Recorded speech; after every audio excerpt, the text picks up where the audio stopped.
Here we go, here we go, here we go. How you doing, guys? Sorry about the sound on the last one.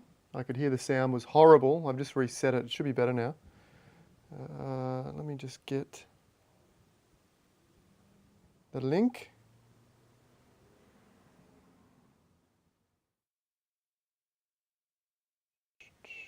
There we go. One person watching. Who we got watching? Hello.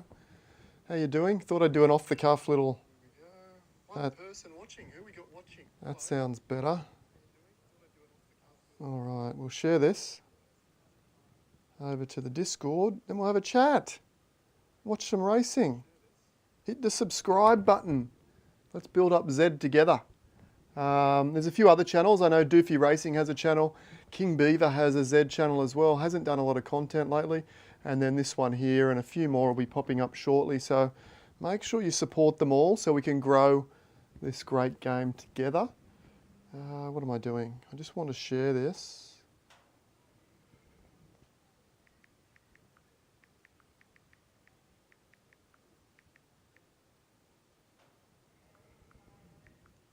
We got anyone watching? Say hello if you are. I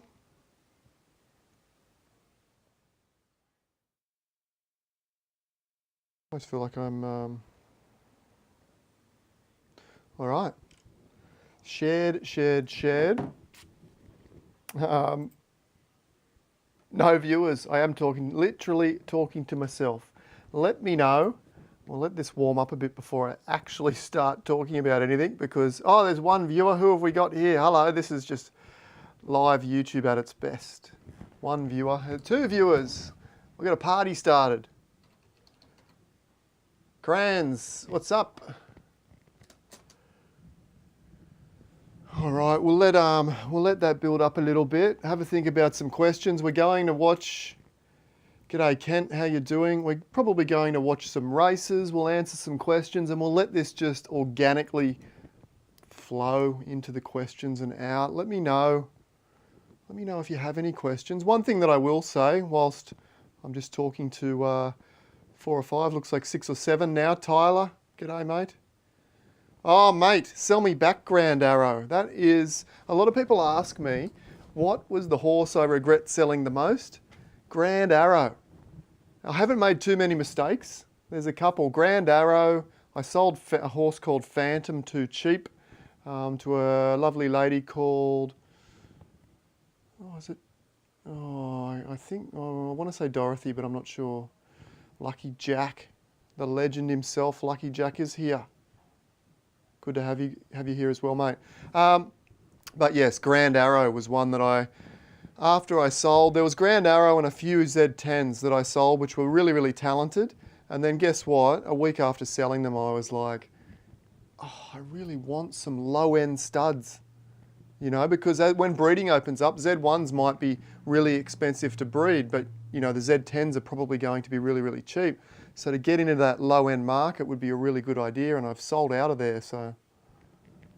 Tyler, you got an absolute beauty. Rare colour, fire brick, great racer. It's a good one. It'll be a good stud, mate. An absolute good stud. I'm sure it will make you a decent amount of money, fingers crossed, with any luck. Have you done a video on how to buy a horse? That's a good question, Uncle Andy. Good to have you here, Uncle Andy. Uncle Andy went on OpenSea. When he searches, he doesn't see any horses with prices for sale. Just that I can make offers. Yeah, righto, mate. I don't know. Can you buy at the high end of that? I'm not sure. Let's type in OpenSea-matic and have a look. We'll jump over to this other screen in a minute.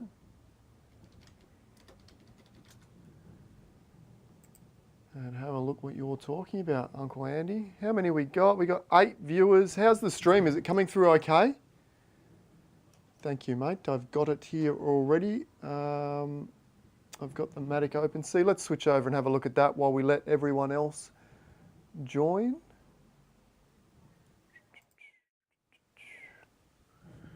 Here we go. How's everyone's days going? Mine's going pretty good. I'm actually looking after my boy. He's on Easter holidays. So he's out watching Minecraft video, YouTubes at the moment. He wants to be a YouTuber himself. like his daddy. He doesn't realise that his daddy is not a YouTuber per se. He thinks I am though. All right, open sea. Here we go. You can see these ones, Uncle Andy. Fixed price. If I click on that, Drunk in Love, buy now. There you go. So keep your eye on those. But I guess you're talking about these negotiation prices here, or negotiable prices. Place a bid. I won't connect back up right this second. But yeah, I'm not sure. I would imagine if you put in the higher end, the top asking price, does it not just sell? Maybe it doesn't. Maybe it doesn't. Good to hear, Crans, that the stream looks okay. It was giving me a bit of a warning over here, that was all. It was giving me a little bit of a warning that my bit rate wasn't high enough. But I've done a bit of this before in other fields. I come from the field of photography myself, and I've done a lot of live YouTube, so normally that's okay. All right, so yeah, these fixed prices, you can buy them straight up, but I guess that's probably not the be end and end all of that conversation, because you need to do some research.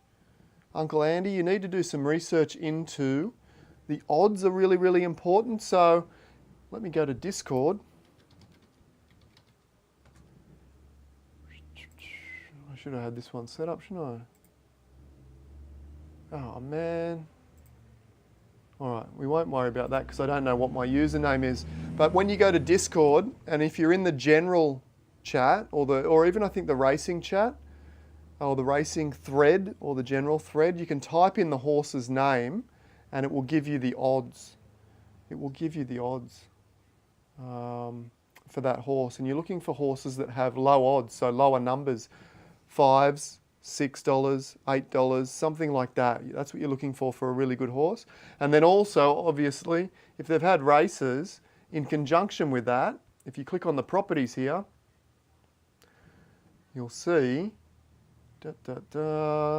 this one is in class 2. It's had 10 races and a win percentage of 10%, so it's won one race. That's not great, but if that had one win over 10 races, plus its odds were around $5, $6, then that might be something that you might want to look at. Of course, keep your eye on. It's a bit of a trap for newbies. This is a bit of a newbie trap. You're generally looking for Genesis as the more expensive horses. Okay, so don't get trapped by thinking this is a Z3 Genesis when in actual fact it's a legendary. You think you're getting a bargain when in actual fact maybe you're not. Okay, Tyler's got a question. Keep those questions flowing. But yeah, if you're looking at horses on the aftermarket, okay, so all the horses that you buy from Z-Run on the horse drops are unraced, you know, in the box, ready to go. But a lot of these horses on the aftermarket have been raced, so you can check their odds by searching for their name in the Discord, and you can check their win percentages by searching for their name in, so we can come over here. What's this horse called? Aussie Battler. What a great name. If we come over here to Z, go to Learn, Roster, we type in Aussie Battler. Is that how you spelled it? Yes, it is. There you go. So I'm not singling this horse out. It was just first on the list. But you can see 10 races, one first, one second, one third. It's not bad. It's not bad. What's its parents look like?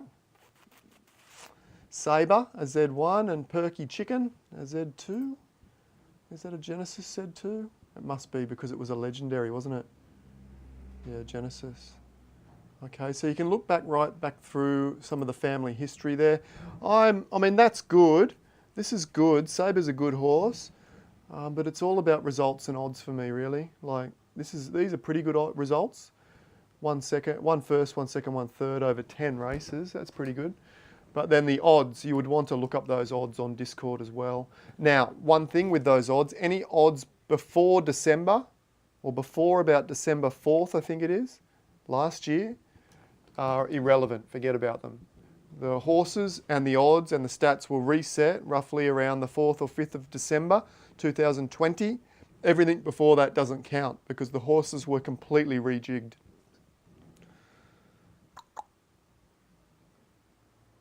Stream looks good. Tyler's question. Recently picked up Wild Catter. Woo! All right. 20.5% win rate over 165 races.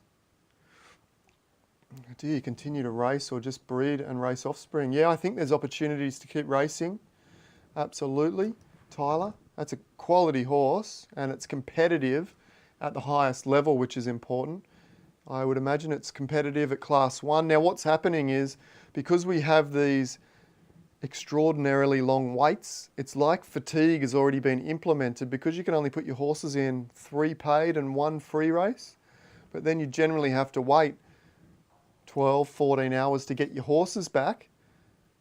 It's like fatigue is in place, so actually the races are getting weaker and weaker. So you've got your top 10, 12, maybe 15 class 1s that are really, really premium, really elite races. You've got horses like my brother's Breathless Edge. I've got Grandeur and Insane Him. Doofy's got Ducky Malone. Lucky Jack's got a couple himself. What's your lucky horse called? There's a golden lucky horse that he's got there.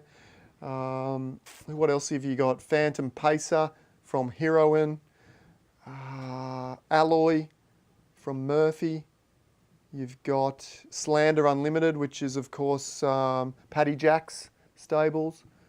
I hope I'm getting these names right. But, Good Boys Baroque. What a bargain. I wish I had bought that myself. I was in the market for that horse. Missed it, though. I would have paid more than that. I still will pay more than that. Give me a call, Good Boys, and we'll talk about it. Team Lucky. Yeah, that's the one, Lucky Jack. Absolutely. That's a beauty as well. Dancing Rendered is up there as well. Grandeur, I mentioned Grandeur, one of mine. I wouldn't leave mine out and give him a rap. He goes good, real good. But my point being is you've got probably 12 or 15 really elite class 1ers.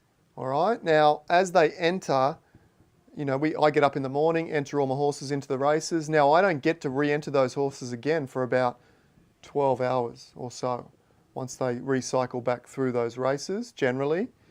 So there's a lot of scope to be putting in second-tier horses. I've got a bunch of second-tier horses myself, which they wouldn't be profitable against those top 12 horses, but they will be against the next 12 horses more than likely. Okay, so yeah, absolutely. I'm not sure if Wild Catter fits into that top 15, top 12, but he or she, I don't even know if it's a he or a she, but she's right there or he's right thereabouts. All right, so I think still profitable, but choose your races wisely. Check Ravenous Peak. Just had a race with Breathless. Near identical odds. Let me have a look.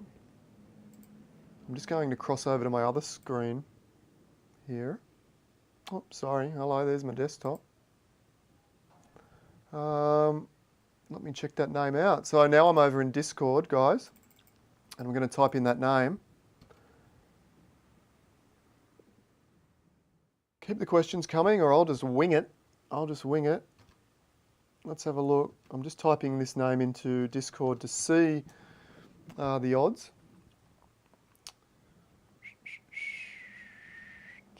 Ravenous Peak, $5.19. In a class 4, let me see if I can find. One sec, I'm just wanting to go over and see. Okay, so here I am on, so it's a Z7 for everyone watching at home. I realise you can't see this screen at the moment, but I'll just give you a description. We got a Good Boy Racing, nice, okay, you got some good horses here. Filly, 16% currently, only had 12 races, 2 wins, 2 seconds, looking good. Okay, now, in Discord, class 4, we got a 5.19, promising. Let me see if I can find that upper class against Breathless. Am I right in thinking you said that, I can't even pronounce this name, we'll call it Peak.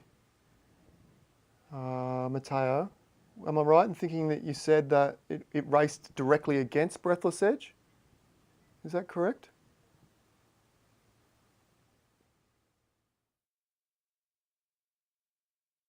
I'm seeing a lot of class 3, 4s. Yes, it did, okay. Let me see if I can find that class 1.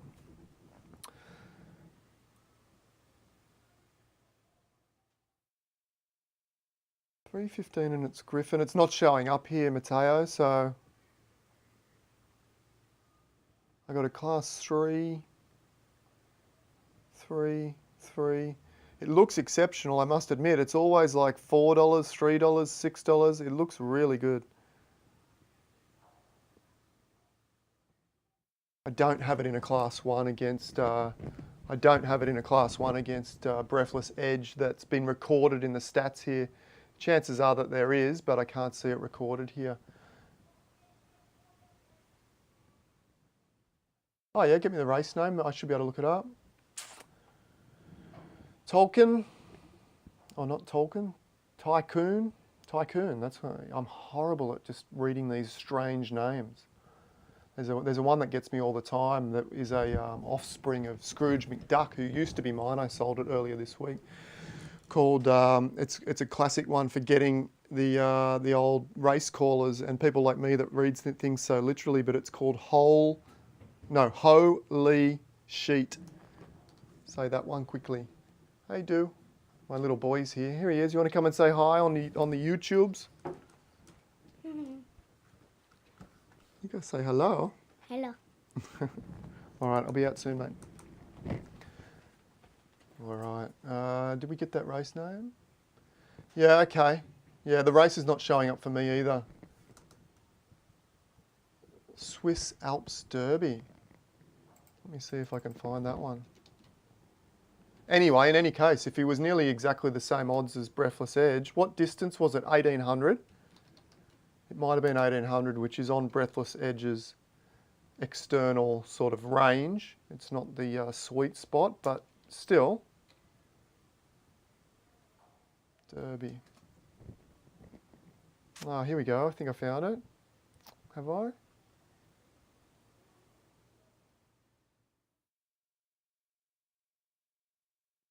Okay, it wasn't that one. That was today not so long ago, but we're looking for who? We are looking for Diverse.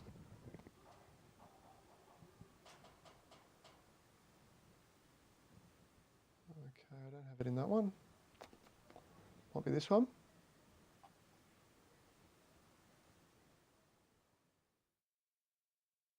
It's not showing up. But anyway, if he was close to Breathless Edge, then he's a gun in one of those class races. If he's anywhere close to Breathless Edge, yeah, he's an absolute gun, absolute gun. Tycoon is a gun as well. Andy, best place to purchase a horse, mate? For any newbies, I don't know, probably wait for the next drop or try and pick up something on OpenSea that is reasonably priced. Like a lot of those Genesis unraced stuff is going for 5 or 10x. It's just crazy, absolutely crazy. And I'm saying that from my perspective because I've been around for 6 or 8 or 10 months or something, and I wouldn't pay that. But I guess if you have to get in, that's what you're going to have to pay. But there's still some decent prices going around if you ask around, but just be careful. There's so many people in this space that are trying to rip people off, and also trying to take advantage of newbies. If you're a newbie and you've got what looks to be an okay horse, and people are messaging you asking to buy that horse, be very wary, because there's people that know more than you do and probably have an inkling, or more than an inkling, that that is going to be a gun horse. So there's a lot of people taking advantage of newbies by buying their horses after 1 or 2 or 3 races when they see those low odds. Okay, so be really careful of that. Okay. Actually, let me switch back. I'll switch back over while we're answering questions. I've got a bit of sunscreen. I just went down the beach before, so never mind the shiny head. Bob. G'day, Bob. Bob Yob. No, B Yob. He's got a plan. I only want to keep monster horses. Picked up 17 in the last drop, mate. Give us some tips. That's phenomenal. I was trying at every level and I got 5, which I thought was good. 17 is outstanding. I want to run the minimum amount of races in all distances, just in case it's a dud, to resell it. That's exactly my tactic, mate. It's exactly what I'm doing. I feel like I can pick a good horse after 2 to 3 to 4 races. Whether or not you have those same abilities just yet, if you have that knowledge built up to be able to tell that, you need the odds, you need the win. Well, the win percentage is not terribly important, to be honest, early days. You need the odds and to be able to assess the strength of the field that your horse is racing in. All right? They're the 2 main criteria. Tyler, let's go up against Grandeur in Class 1. If we have similar odds, yeah, absolutely. If you have similar odds to Grandeur, yeah, absolutely. If it's a Class 1 freebie, that can go a couple of ways. But if you're a Class 1 freebie and similar to Grandeur, then that's good. But you could still have a horse that is still 15 to 1 in a stacked Class 1. So if you go into a weak Class 1 and Grandure's in there and you're both about 4 to 1, then you've probably got a good horse, absolutely.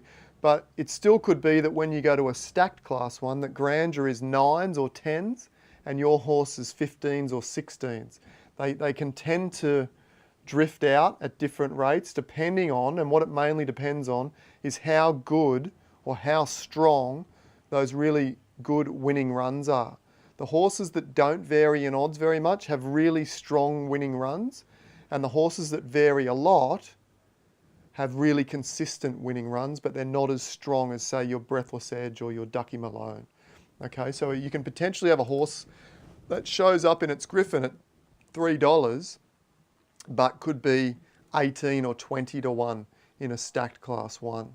And the reason for that being is that horse that's $3, let's put it this way, let's call all the horses winning runs and rank them from 1 to 5, 1 being the fastest, 5 being the slowest. If you have a that runs mostly 3s, mostly averages 3s as a winning run, let's call it a 3, right in the average there. But it starts off in a Griffin of horses that run mostly 4s and 5s. That might be $3 in that race. But as soon as you move that horse that runs mostly 3s up into a field that has horses that have winning runs in the 1s and 2s, it's going to be much, much longer. Okay, so in weak fields, those horses will do really well, but in strong fields, they struggle.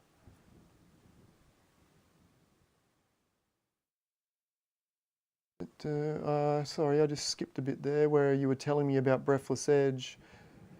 Mateo, Discord isn't showing the odds, but Venomize confirmed that the odds was 846 for Breathless and 881 for Rendeverous. I can't say that word. It's a dead set struggle, isn't it? Okay.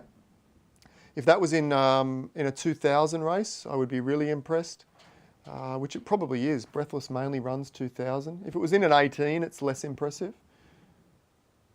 But nevertheless, that looks like a gun horse and I wouldn't sell it cheaply.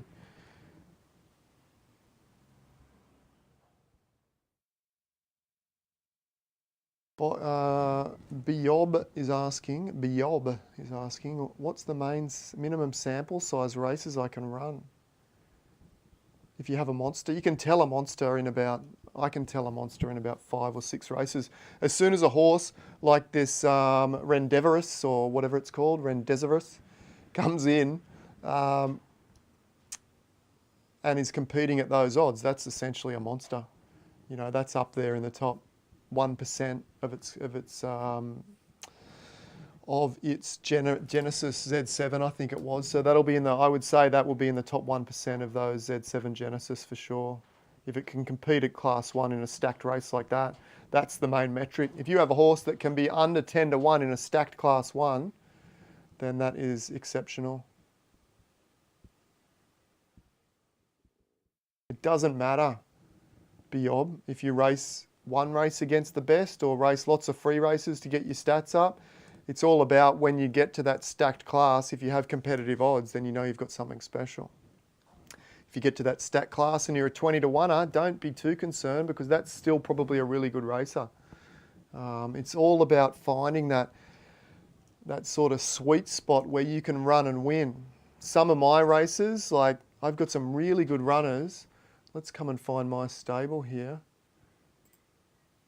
Let me switch back over and I'll just give you a bit of a rundown on that. All right. I don't have my stable logged in, but I can look up Insane Him. So Insane Him is one of my horses that is borderline in the top 12 to 15 horses. It's probably just on the outside edge of that tier now. But I've got horses like, are they in here? Have I moved them to my other stable? Oh yeah, Common Muse is a reasonable example. Common Muse here, a Z2 colt, yet to be bred. I think he will probably breed really, really well. But he's probably a tier 2 or tier 3. If you call tier 1 like the 1%ers that can compete in a stacked class 1, I don't think Common Muse probably can or not be profitable. But I think if I come down a couple of levels, like class 2, all day long. But you can see by the class rating, he's moved up to 98. So he's probably not going to get back under 80 or under 81 to be class 2 paid racer again. But as these races start stretching out and the fields get weaker, he will find his little niche again. I'm sure of that. Or maybe he'll just be a breeder. So it kind of depends. You got to understand your horses, because I could keep racing this in class 1 and he would have 200 races at maybe 10% win rate or 5% win rate, something like that. And then he starts looking like not such a great horse when he actually is. He is a really great horse, but you could ruin his stats and make him look like an ordinary horse pretty quickly. So you need to be careful of that, because I believe this horse is, just behind the top tier. But if I keep racing him against the top tier, I'm going to ruin those stats. So you've got to weigh that up. And Matter of Time's another one here. Had a few more races. Look at that, 102 races, 18% win rate is outstanding. But lately against the absolute elite, Matter of Time is not quite there. So I've pulled back, waiting for the next step of Z Run to be, a little bit more stretched out. Maybe fatigue comes in, maybe gates come in. All of these things to maybe just give me a little bit more advantage where I can rerun these horses. Golden Laria here, same story. Nice little rare Alice Blue horse here, nearly 50 races, nearly 20% win rate, but it's time. I've got to pick and choose races for these horses. Silver Lining, much the same. Nervous Demonstration, much the same. Ace of Spades, much the same. All these. Shimmer is actually probably up there with Insane Him as far as being right on the borderline of class 1, but she is a talented filly. But whether or not, I've got to be careful. Oh My Ether as well, 20% win rate. But you can see, but Grandeur, he is a top notch. He can race against the best. Look at this win rate, 27% roughly. He can go against the best. He is a 1%er along with Breathless Edge. Him is not quite, I'd say him is a 2%er. If we're going to talk about it in percentage terms like so. All right, so you really got to manage your horses that way and know what you have. How do I tell? If I go into a stacked class 1 and I'm 13 to 1, anything above about 11 I start getting funny about.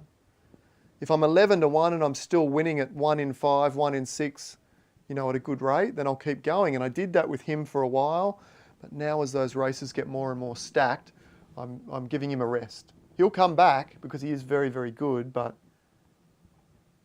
hopefully that makes sense. Oh, here we go. Mateo's helping me out here. It's pronounced rendezvous. Oh, okay. Sorry. That's the sort of thing I have a lot of trouble with. Rendezvous. Rendezvous, that makes sense. Rendezvous. It's a nice name.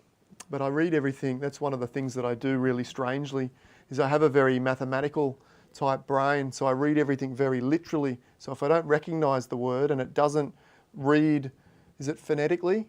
If it doesn't read as it looks, then I have a lot of trouble with it. And you'll see that as I go through these names and whatnot. Installment. I think Bob's Bob's giving tips for other people there.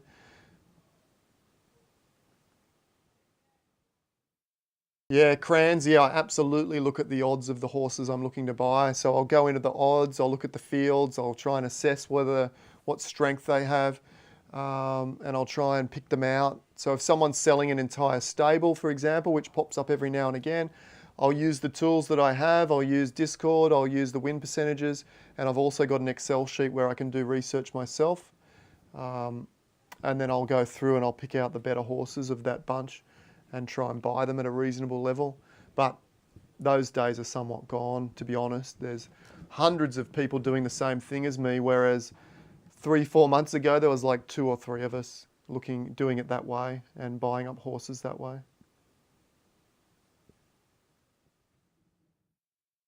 Biob, if you're doing 5 or 6 races, you just want to spread the distances around. And I don't progress up classes until it's my time. Okay, so if you're in class 4, stay in class 4 and don't get in front of yourself and start racing class 1s or 2s until you're up there. Ooh. I'll be 5 minutes, 10 minutes, okay? All right. I got to go soon, guys and girls. Tyler, what's opinion on free races? Yeah, I do them, particularly on these horses that are not quite up to paid racing. If they've progressed up to class 1 and they're not quite there, then I'll keep running free races to build their stats up whilst I wait for a little niche for these horses to prosper. Absolutely. If a horse has 20 plus odds, 2-4, doesn't mean that 2000 and 2-2 might be similar. Generally, I find there seems to be a correlation between near distances. So if you're terrible at 2000, you're probably terrible at 18 and 2-2, but it's not always the case. So just be careful of that. I had a horse, or still do luckily, called Be Lucky, who is one of the best horses at 1000 metres. Now early on I ran him at 24 and 22 and he was okay. And then at 18 he was terrible. So I thought that below 18 would be even worse. Now when I checked him, or her it is actually, when I checked her, she was an absolute gun. And I had her on the market for 0.088 at that time. 0.088, next to nothing, $150. I wouldn't sell her for less than 75 Ethereum now because she's probably in the top 3 sprinters in the game, regardless of Z number. She is a Z10, but she wins the class. She wins the stacked 1,000 meter races regularly, and is like $9 or $10 odds. So it doesn't matter Z number really, if you can win the stacked races. There you are. Can you see you there? Mm-hmm. You want to be a YouTuber, Locke? Mm-hmm. You want to talk? Mm-hmm. Say hi. Hello. I don't even know if there's anyone still here, Lockie do. Is there anyone still here? Oh yeah, we got 25 people. All right. Couple of last questions, then we'll wrap it up. Do I think that striving to be a big fish in a small pond? Yeah, absolutely, Lucky Jack. Yeah, that's what you got to do. Like you got to find that niche where your horse is 5 or 6 or 8 to 1. I don't want to put any of my horses in when they're 15 to 1, because they might be an overperformer and win at 10%, but even that's not great. But you know, they might be an underperformer and win at 5%. So I don't like those odds. I want to stack the odds in my favour as much as possible every single time. So horses that the odds are not stacked in their favour, currently I don't race them. I'm going to wait until I can find out the boxes and the weather preferences and any other preferences, and hope that I can use my ability to read the stats as good or better than anyone else to once again re-establish the advantage. Okay? It's like anything like that, any card game. You want to only play when the advantage is in your favour. Yeah, me too, Lucky Jack. I'm excited for the new pond types or the new traits. Yeah, like racing Zabos or racing legends or racing exclusives or racing different colour types. I'm sure that's going to be a thing, colour types. What What are you doing, mate? Out you go. I'll see you in a sec. There you go. School holidays, guys. It's school holidays here. I hope you don't mind. I'm sure you don't mind. Yeah, that's going to be good, but re-establish your own advantage. If you can read the stats or have better stats than anybody else, that's what it's going to be about. I've got some stats metrics that no one's talking about currently, and I'll keep them to myself for the time being, whilst I figure out if they're actually useful or not. And that's all in the ability to judge the strength of races, because that's really, really important. Once you know the strength, once you can get a metric on the strength of the field, you can understand the strength of the horse within that field.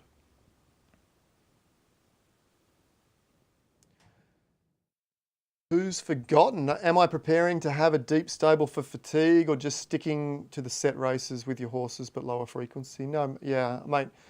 There's not many in the game that are as prepared for fatigue as myself and my brother. I think we have, I don't know, 150 horses, and we have been whittling those horses into only the best. So when I say 1%ers, we've got a few 1%ers, we've got a whole handful of 2%ers, a bunch of 3, 4, 5%ers, and we've sold off what I consider to be anything beyond, say, the 10% range. So in the lower 90%, we no longer hold them. We've got 150 horses, roughly, maybe 120, 130, that we consider, using the metrics that we think are important, that are competitive. Okay, so I'm really, really looking forward to fatigue and the stretching out and the more numbers coming in. We've seen over the last 2 weeks that once the numbers coming in, the races are stacked up for 14 or 15 hours today. That's going to change, but once you don't really need fatigue. And I'm sure the developers of Z are looking at this now. You don't really need fatigue if the horses, if you can sort of have them only entering 3 races at a time, and there happens to be 50 races of that same distance at that same class at the same time. Okay, because those horses are just going to spread out so far across there, and you can only enter 3 at once. So that means there's 47 other races where those Breathless Edges or Insane Hymns or Grangers or Ducky Malones are not going to be in there. So you don't, maybe they will make fatigue a thing, but you don't really need it once you get that huge spread out of these races.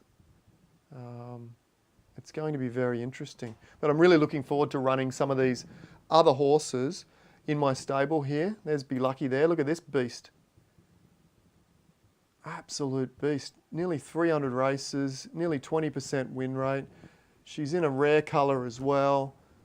Somewhere around $3,000 or $4,000 worth of prize money. Just an absolute beast. All right, we might wrap this up here. I'll give you guys a couple of minutes to drop in 1 or 2 more questions. Remember, hit the subscribe button. I can see how many subscribers. No, I can't. You've only given me 4 likes. What's doing? There's 27 people watching, and there's only 4 likes from all the people that watched. You're a bit stingy on the likes, guys. What's going on? Hit that like button. That would be absolutely brilliant. And also, if you're not subscribed, which most of you aren't, hit the subscribe button. Do me a favour, and that will help grow the channel and grow ZRun. The amount of people that message me on the Discord and say, I discovered ZRun through YouTube, through your videos, it's doing its job. But if we can hit the like button a bit more and get it a little bit more viral, then absolutely. Tyler, a couple more questions, then we'll wrap it up. What do I consider a great win? Yeah, anything over 15% is outstanding. You telling me the race with Breathless and Rendezvous is on?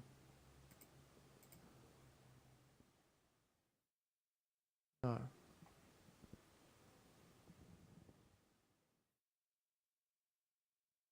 What do I consider a lower 90% horse? Biob, I am looking for, well, I'll go back to my stable. I am looking for, like, this guy here, Sands of Time, like 15%, 57 races, looking pretty good. That's like in the top 10%, My Everything, 22. I've pulled these horses up again because I don't believe they're competitive at the next level. Okay, but you can see I've managed to get them It's all about picking and choosing the right races. You want to put your horse in a race where it's going to be in your favour. If you can do that every single time, look, my stable's at 16, nearly 17%. That means I win, what's that, nearly 1 in 6 starts. It's very hard to keep that rate going, but if you keep putting your horses in stacked races that are stacked in your favour, then you will. So essentially, I'm not too fussed about place percentage. I'm all about win percentage. Because that's where the money is. The money's in the wins. You get about 8 times your money for a win. You only get 2 times or 3 times your money for second, something like that, generally. So I'm all about wins. I do have some horses, I think maybe, that have a few place bets. Showstopper, here we go, 7, 10, 10. That's about, I would keep this one. It's a rare. It looks like it's probably a good breeder, but it's not really in the top 90%.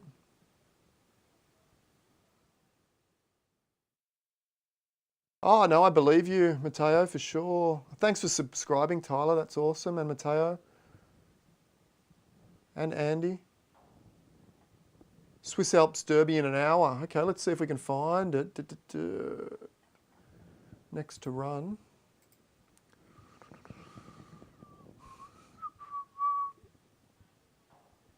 It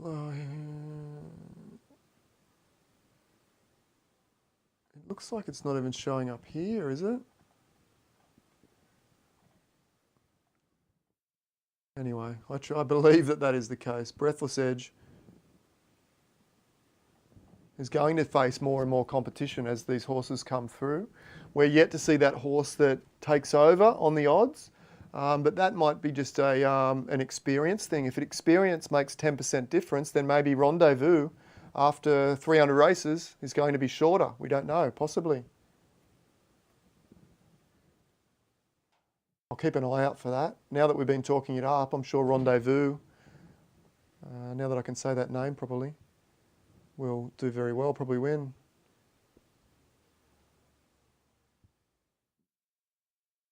Will gentlemen's agreements be a thing, like selling my horse but with a minimum breeding fee if he becomes... Oh, maybe. Maybe. I mean, in the art NFT world, this will be interesting if we can do this. In the art NFT world, and big stables might like to do this as well. Let me know if you think this would be cool. I do. In the art NFT world, you can sell an original art piece, one of your own original art pieces, and then put a trailing commission on it. So you can put like 10% or 15% trailing commission. So let's say that you sold that art piece for $1,000, to get your market going or whatnot, but then you become absolutely incredibly famous and your art's going for $1 million or $2 million. Well, when that person that bought for $1,000 sells that for $1 million, you can get, if you've got it linked into your NFT, you can get a 10% trailing commission. So you'll get $100,000 back. So you're never quite out of the market. So imagine that. As a big stable, you could sell these incredible offspring a little bit more cheaply and say, right, but I want a 10% trailing commission on this, that, or the other. Now, gentlemen's agreements, they can always go a bit sour, but if this was actually built into the NFT, that you could get a 10% trailing commission on the winnings and on whatever, on the offspring sales, or who knows. There's so much potential in this, and there's so many different ways of looking at it. That could be a thing, absolutely. 7 hours. Come on, Matteo. Having a lend of me. I still can't see it, can I? Let's go. Oh, hang on, it'll come up, will it? I want to see the distance. Is that it there?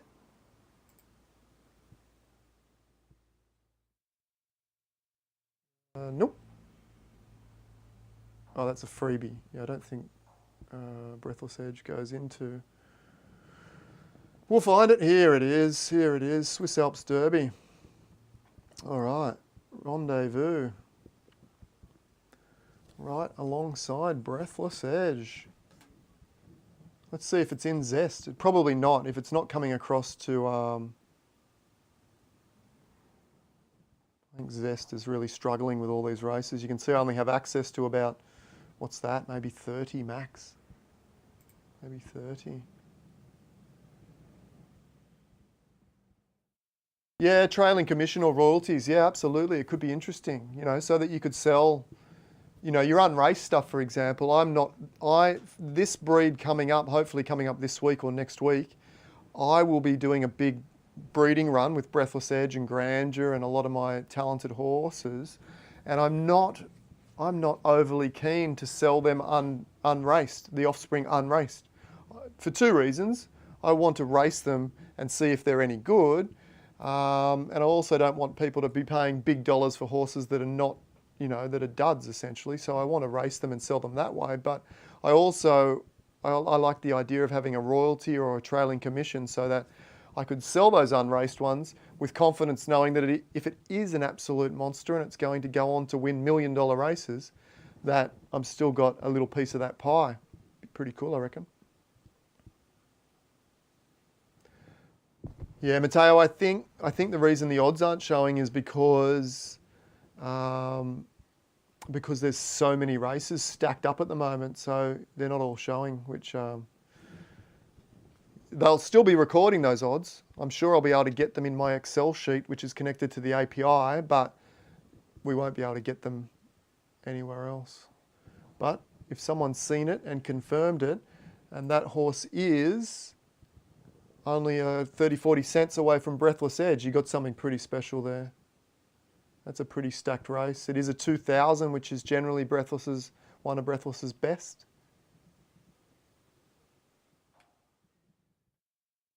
No. Is there a statistical evidence that a parent being a good racer will in turn equal a high percentage? No. No, I think you've got to figure that out. I think there's going to be particular pieces of the puzzle that need to click together. For example, I think the better your horse is, it might be harder to breed. Maybe not always, but imagine if Breathless Edge or Grandeur were incredibly easy to get gun offspring out of.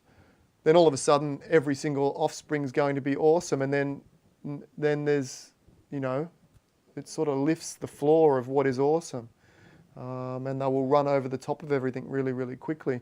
So I'd imagine they might be harder to breed in the NACA. Well, in fact, one of the developers mentioned the other day that breeding is harder at the Nakamoto level as opposed to the Buterin level. I think. One thing to keep in mind is we're all sort of taking guesses in the dark at the moment. No one really knows what's going on, so. Yeah, I agree. Selling horses with royalties means that you can sell a little bit less in the beginning and pick up a little bit more on the back end. Ducky Malone is a top 3 horse right now, but a Z4. Will that horse have a good percentage? Will that horse have a good percentage at having good...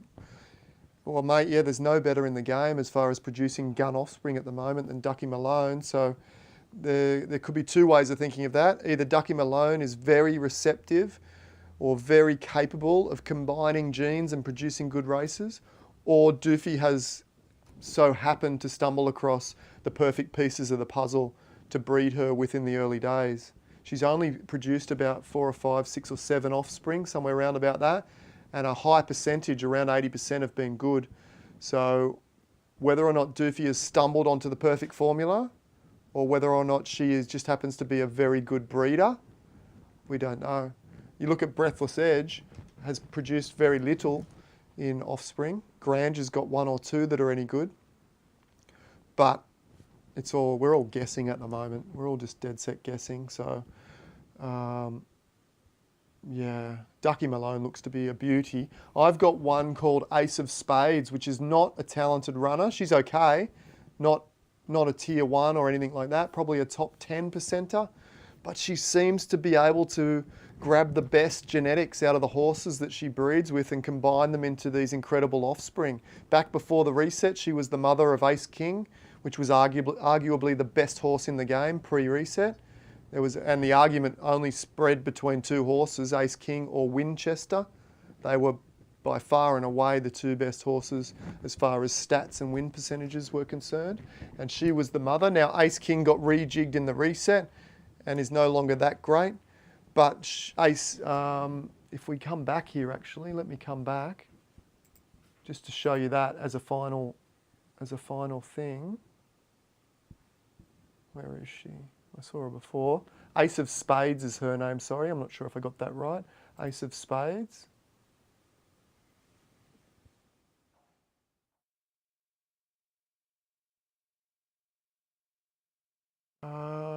Ace of Spades here. Sorry, here. So if we click on her, sorry, I was just reading those questions there, guys. You can see I've only raced her 12 times because I believe that she's not going to improve on these race stats currently. I don't believe. I think she's probably a top 10%er, top 15%er, not an elite racer. So I think she really needs to find... I put her in the odd free one here and there if I see one at her distance. But if you look at her breeding patterns, you can see 16%, 40%, 15%, 1.3. And then recently, really, really good. Well, Irrational Exuberance looks a bit ordinary, to be honest. That horse was a little bit better. I'm not sure what's happened there. Maybe it's been racing in... I've sold Irrational Exuberance, and it was a pretty reasonable horse. But maybe it's been racing in top tier class 1 now. Okay? Whereas Blade has been racing in top tier class 1 as well. And you can see it's an exceptional horse. And Go Long is close to that too. Is close to that too. But there's some really good horses coming from this horse, and you wouldn't think that. So that's interesting. So keep that in mind.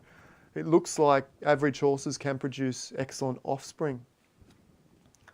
All right, guys, we will leave it there. I don't know what the average price for a Z5 is right now. And no, the horses, hey, out of the way. And no, horses don't get worse with age or breeding or anything at this point that I know of. Okay. Oh, so Wild Catter, also very good breeder. Lucky Jack is telling me. I don't know that for a case. Let's have a quick squiz before we wrap this up for good. So I can go play. Hey, Locke, what do you think? Yeah. It's getting hot in here too. Mm-hmm. I am sweating. Mm-hmm. Wild Catter. Yeah, if Wild Catter is a great racer and a great breeder, can you bet? Yeah, I think you can sign up to Z or whatever it's called and bet. Yeah, to be honest, Lucky Jack, it's too early to tell on Wild Catter. I mean, yes, absolutely. One good horse is better than none, but this one doesn't look terribly good. So we know it's possible to create good horses. 16 races, 4 thirds. And we can see here Magic Coffee Table is very good. So now we need to figure out, or the owner, I forgot who the owner was. Tyler, was it? You need to figure out, what it is about My Precious that produced this one here, Magic Coffee Table, and replicate that. That's what it's all about. You just got to find those pieces of the puzzle that are going to get the best genetics out of your horse and transfer them onto the offspring. Horses like Grandeur and Breathless Edge, as I said, look to be rather complex. Maybe some horses, like human blood types, where one blood type can accept all other blood types type scenario. But then there's other blood types that are very, very specific and very, very unique as to, what can mix with that. Now, I know that's got nothing to do with breeding at all, but you know what I mean? There could be some horses that just have these very sort of specific genetic makeup that will only mesh with some other very specific makeup. And once maybe you find those specific partners in the relationship, then it will be much more efficient. But in the early days, it's probably going to be really inefficient, just stabs in the dark, trying to figure out what's good and what's not. Whereas there are some horses, absolutely, like I've got a whole handful that look like they're very easy to breed, but are the easy breeders going to produce the next generation of Breathless Edges? Maybe not. Maybe they are, maybe they're not. We don't know.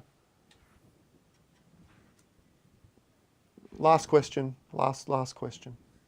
Do I think offsprings will, on average, be better or worse? No, there is no doubt in my mind, through the evidence that we've seen in breeding already, that on average, the offsprings are far worse than the parents, on average. Okay, but we're not playing this game, you're not breeding horses for the average offspring, you're breeding it for the fractional of a percent. So that 1 in 1,000, that 1 in 100. All right, it's not going to be easy. It's going to take some figuring out. Now, you might be able to breed good horses from not great horses because the bloodline DNA is there, and pull down from further away. You might be able to pull down from grandparents. In fact, it looks like you can do, but it's going to be interesting. All right, we'll wrap it up there. That's been a long one. Thanks again for watching along. Hit the sub button, hit the like button. I can see that many of you hit that like button for me. Thank you, thank you, thank you. We will do this again in the coming days. Thanks again, and we will chat soon. Bye for now.